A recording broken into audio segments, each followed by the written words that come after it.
Hey, I'm back. Sorry I couldn't keep to my upload schedule of one video every 7 years. I don't know, it just didn't work for me. Sorry I had to change it. I would have made a video sooner, but I was down in Denver applying to a bunch of jobs at ski resorts. I actually got some interviews lined up. I didn't want to be the comedian in the back of the library parking lot talking to himself. I was already drawing enough attention to myself just moving around. I'm glad you guys liked that intro so much. I got this little dinky tripod now. So my videos, they won't be as vomit inducing, as earthquakey. One important update before I get into the real stuff. I found another thing for my croc. It was actually at this campsite right now. I found it like a few minutes ago. The croc has claimed another victim. To start off, I bought the van for $2,250, and I knew it needed two repairs. It needed the radiator to be replaced. This is the radiator, by the way. I had pictures of all of this, but my old phone broke. So I lost those pictures when I was doing the repair, and there's no way I'm taking this thing apart. I got like half the pictures from a repair that I took after the old phone broke. So anyways, this is the radiator. And then this is a picture of the distributor. It's the thing in the middle with the 6 wires coming out of it.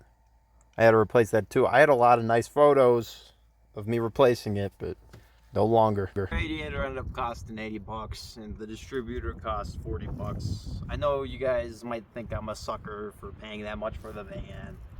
I don't know. I feel like it's a midline price. I see some of these things going for a lot.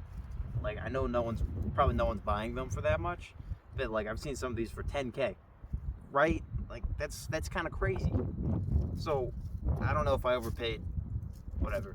Time of me buying it, I only had 130,000 miles on it, which I see a lot of these things with 200,000. So that was kind of influenced me paying more. Now I get to talk about the transmission. I've replaced 5 things on this transmission. There's another thing I gotta replace on it now. I know, great.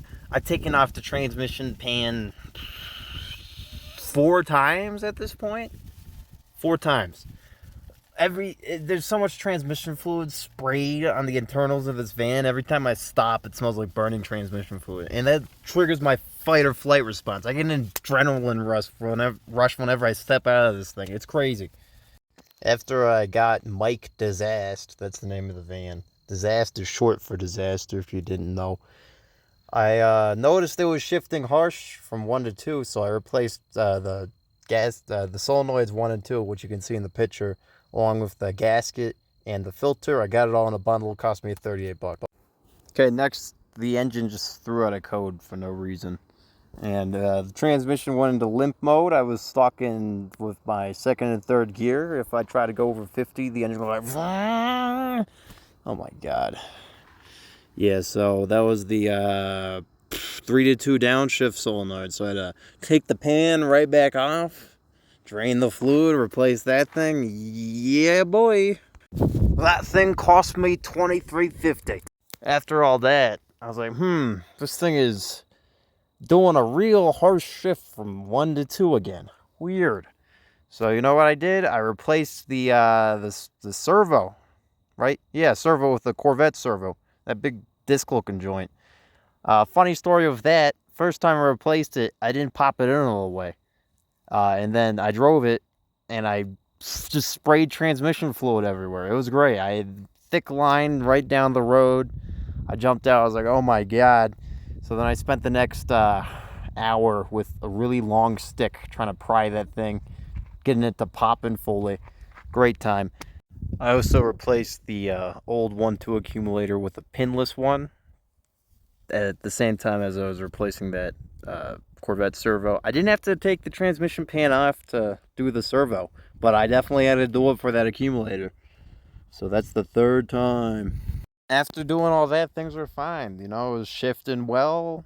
Everything was going smoothly. And then I went up Storm Mountain. It's an off-road trail. It's like a moderate difficulty. The van was able to do it. But like towards the top, the transmission cooler line exploded. It was horrible. I couldn't even turn the thing around. The trail was too narrow and the thing was getting no power. I had to back it up down the trail and then like pour a bunch of transmission fluid in it just to like get enough power to go up a little hill and then to turn around at this one spot. It was horrible. It was spraying transmission fluid everywhere. I had to get it flat towed down just to get it to a place where I could work on it. Anyways, some nice gentleman flat towed me down and we went into town. I got the part necessary, came back next day. I spent a good few hours finagling that stupid line, that steel, whatever it's made out of, line into place. And then once I got into place, the end was just too long to fit into the transmission. It was way longer than the part that I took out. So I just, I said, screw it, I got to file. And I just started filing the end down, right? It took a good long while. I had to file a lot off that end just to get it to fit in, right? And put the pin on over it. Okay, it hasn't popped out on me, and I've driven this thing a lot, so me filing it was a good move. Anyways, I had to replace the transmission gasket again because I tore it like the last time that I took off the stupid transmission pan. So I took it off. I laid the new gasket on top, but I laid it on upside down, and so I thought I got the wrong gasket. So for like a good 5 minutes, I was freaking out. No, it turned out I was stupid. You short attention span, stupid millennials. Time for the halftime show. It's pretty self-explanatory.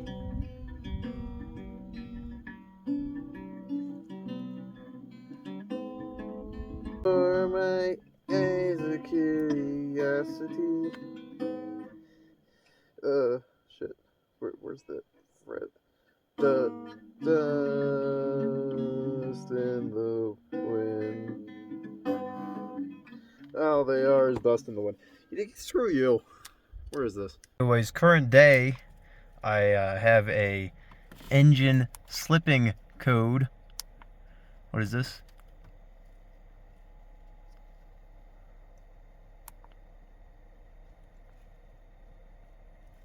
Anyways, I meant to say transmission slipping code, but look at this. I got more codes. Yeah, buddy.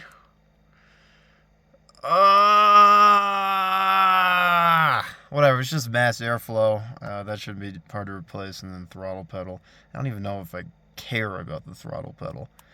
Whatever, I had like P18, whatever. It pops up every now and then. I cleared it when I was in Denver. It hasn't popped up again yet, so I guess that's a good thing. But I got this piece, torque converter control valve fix piece.